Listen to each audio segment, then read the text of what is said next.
Traffic नियम तोड़ने वाले लोगों पर कितनी सख्त कार्रवाई जो है वो पुलिस द्वारा की जा रही है? बिल्कुल सर।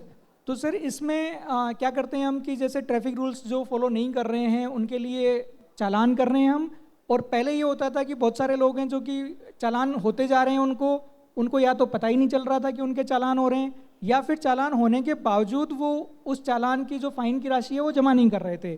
तो अब सर हमने एक नई मुहिम ये शुरू की है कि जब हम किसी व्हीकल को चेक के लिए रोक रहे हैं या उनका चालान कर रहे हैं तो उस टाइम पे हम ये भी देखते हैं कि आपके और कितने चालान बकाया हैं।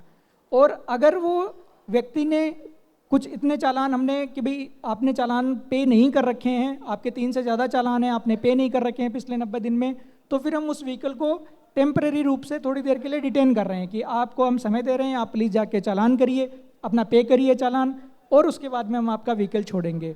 और अगर सर बहुत ही ज़्यादा चालान उस पर हैं तो हम फिर व्हीकल को इम्पाउंड भी कर रहे हैं, सो दैट लोगों के अंदर ये मैसेज जाए कि बार बार चालान करके, बार बार चालान करवाने के बावजूद आप ऐसे फिर बच नहीं पाएंगे। आपके पास सर साइबर सेल का भी जिम्मेवारी है। जी क्या सर। लगता है सर गुरुग्राम में साइबर ठगी के जो मामले हैं वो लगातार क्यों बढ़ रहे हैं? जी बिल्कुल। सर वैसे अगर हम देखें तो गुरुग्राम की जो जनता है वो काफ़ी जागरूक है, और बहुत ही पढ़े लिखे लोग और इंटेलेक्चुअल लोग यहाँ पे रहते हैं। और साथ ही इन जनरल भी हम देखें तो लोगों का सेंस जो अपनी रिस्पॉन्सिबिलिटी को लेके है वो काफ़ी ज़्यादा है। लेकिन फिर भी ये थोड़ा सा अनफॉर्चुनेट है कि साइबर फ्रॉड के मामले में, साइबर क्राइम के मामले में लोग उतनी सावधानी शायद नहीं बरत रहे हैं। तो मैं जैसे सर मैं थोड़ा स्टडी कर रहा था कि भाई ये जो साइबर क्राइम के मामले हैं ये किस तरह के मामले गुड़गांव में सबसे ज़्यादा आ रहे हैं। तो सर साइबर क्राइम को हम मोटा मोटा देखें तो 3 कैटेगरीज में आप बांट सकते हो कि एक ऐसे केसेस होते हैं जिसमें ग्रीड की वजह से फ्रॉड हो रहा है, एक ऐसा केस है जिसमें कि फियर की वजह से फ्रॉड हो रहा है, और कुछ फिर बाकी बचे खुचे केस हो सकते हैं।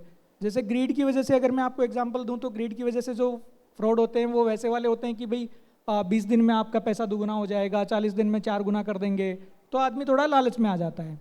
सिमिलरली सर जो आपके फियर वाले होते हैं साइबर फ्रॉड्स, वो इस तरह के होते हैं कि जैसे आपने डिजिटल अरेस्ट का नाम सुना होगा, ऑब्वियसली हम सब लोग अब उसके बारे में सब जानते ही हैं, और सेक्सटॉर्शन के केसेस हो गए, तो वो हम कह सकते हैं कि वो आपके फियर वाले केसेस है, और बाकी आप अन्य मामलों में जा सकते हैं। तो गुड़गांव के सर जो ज़्यादातर केसेस हैं, मोर देन 60% केसेस जो हैं वो ग्रीड वाले केसेस सर ज़्यादा हैं। हम इन्वेस्टमेंट फ्रॉड्स जो हैं वो गुड़गांव के लिए बहुत बड़ा चैलेंज है। ज़्यादातर लोग व्हाट्सएप पे या फिर फेसबुक पे या फिर कहीं टेलीग्राम में उनके पास में कोई मैसेज आता है कि जी आप इतने पैसे आप इन्वेस्ट करिए, फिर आपको रातों रात इतने पैसे बन जाएंगे आपके।